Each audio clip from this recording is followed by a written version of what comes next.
You woke up this morning to an alarm. You checked a screen before you checked the sky. Somewhere between the coffee and the commute, a quiet thought may have crossed your mind, the same thought that crosses almost everyone's mind eventually. There has to be more than this. You assume your ancestors had it harder. You picture them clawing at frozen dirt, running from lions, dying young and exhausted, grateful to collapse at the end of a brutal day. That is the story you were told. But the real answer is far stranger. Because in many ways, the ancient human worked less than you do. Rested more than you do. And may have been calmer than you will ever be. So what did they actually do all day? To answer that, you have to abandon the cartoon. The caveman dragging a club is a myth invented by people who never met one. For roughly 300,000 years, your species lived almost entirely as hunter-gatherers.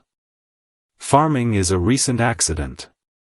If the whole history of modern humans were a single day, agriculture would only arrive in the last 20 minutes before midnight. Everything that made you you was shaped in the long hours before that. And we are not guessing blindly. There are people alive right now who can show us. In the 1960s, an anthropologist named Richard Lee went to live with the Jew/Hoansi, a hunter-gathering people of the Kalahari Desert in southern Africa. He did not want their stories. He wanted their hours. So he did something almost no one had bothered to do. He counted. He followed them, day after day, and recorded exactly how long they spent finding food. The desert was harsh. The land looked empty. He expected a story of constant, grinding survival. What he found broke the cartoon in half.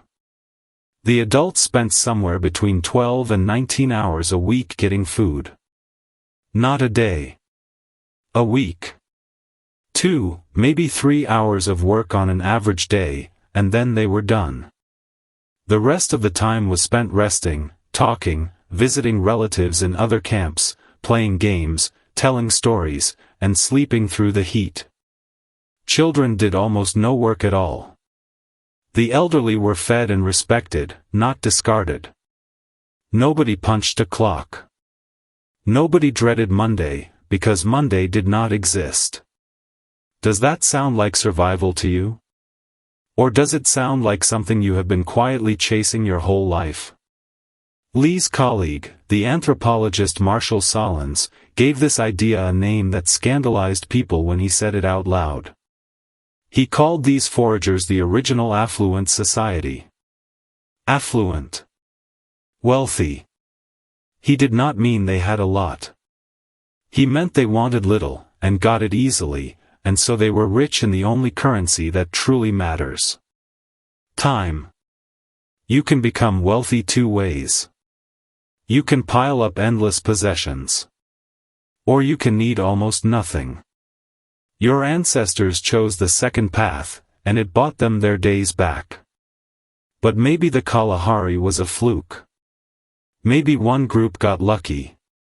So look east.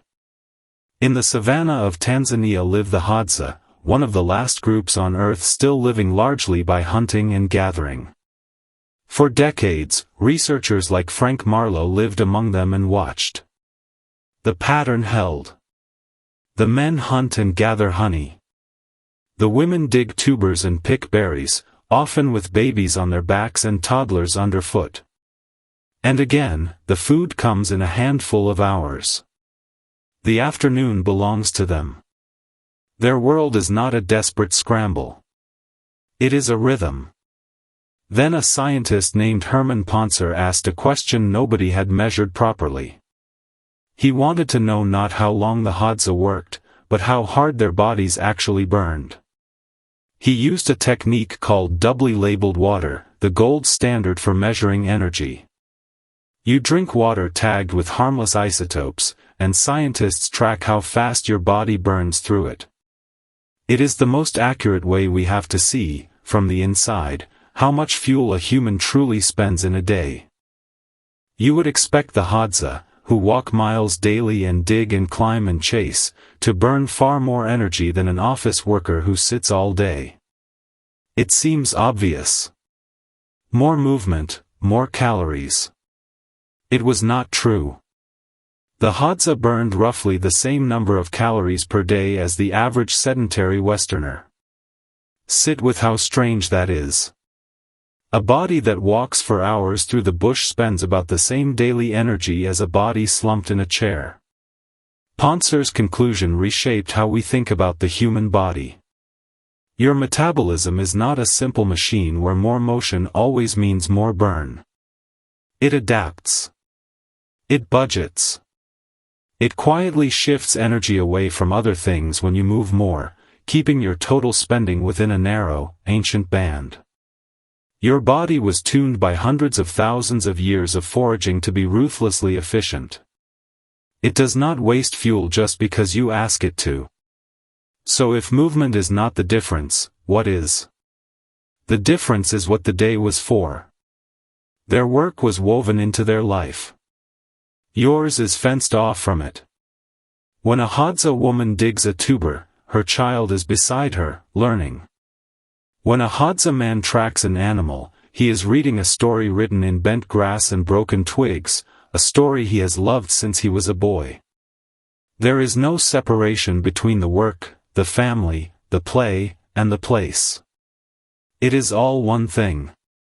You, on the other hand, leave your home to work, leave your family to earn, and leave your true self in a drawer until the weekend.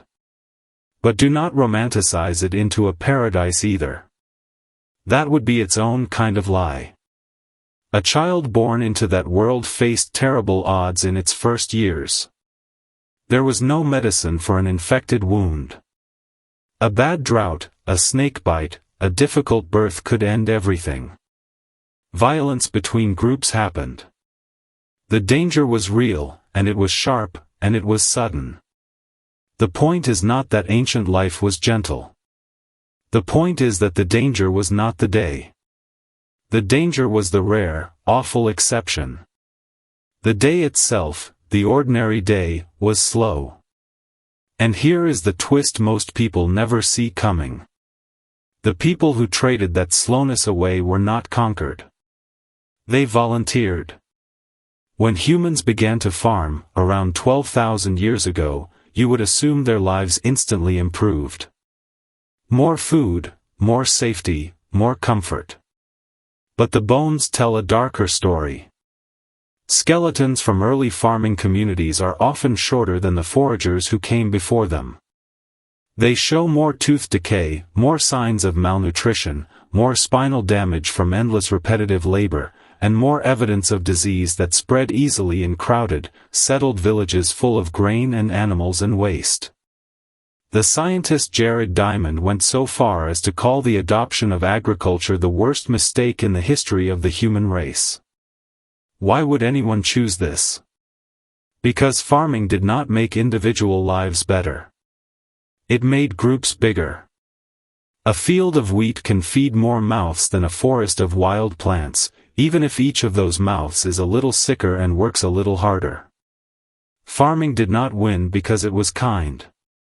It won because it multiplied. And once your neighbors farmed and outnumbered you, you either farmed too or you were pushed off your land. The trap closed slowly, generation by generation, and no single person ever signed the contract. You are living inside that contract right now.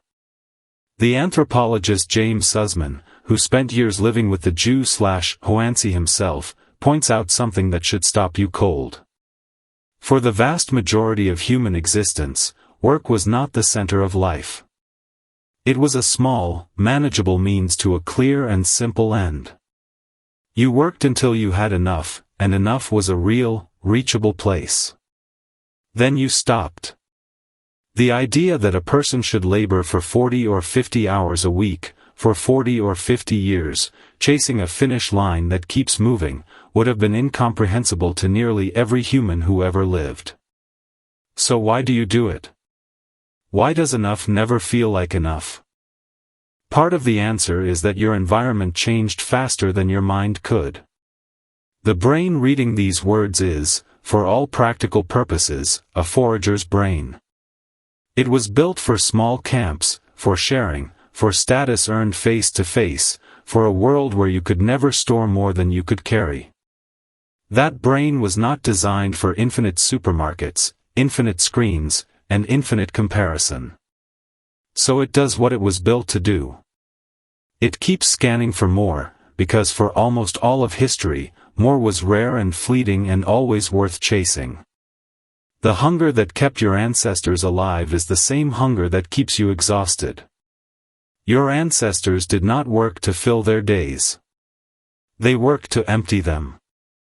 They earned the right to do nothing, together, in the shade, and they spent that right freely. The afternoon was not wasted time. The afternoon was the point. Now look at your own day again. The alarm. The screen. The commute. The quiet thought that there has to be more than this. There was more than this. There was, for a very long time. And the strangest part is that your ancestors did not find it by inventing something new. They found it by needing less.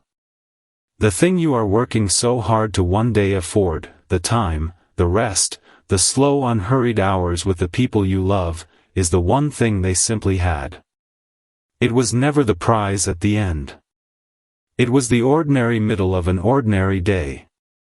You woke up this morning to an alarm. 300,000 years of humans woke up to the light, did a few hours of real work among the people they loved, and then, while the sun was still high, they stopped. They had enough. The only question left is the one they never had to ask. What would it take for you to feel that you do too? If you like this video, please consider to like it and subscribe to our channel, and it will help us to create more content like this. Thank you.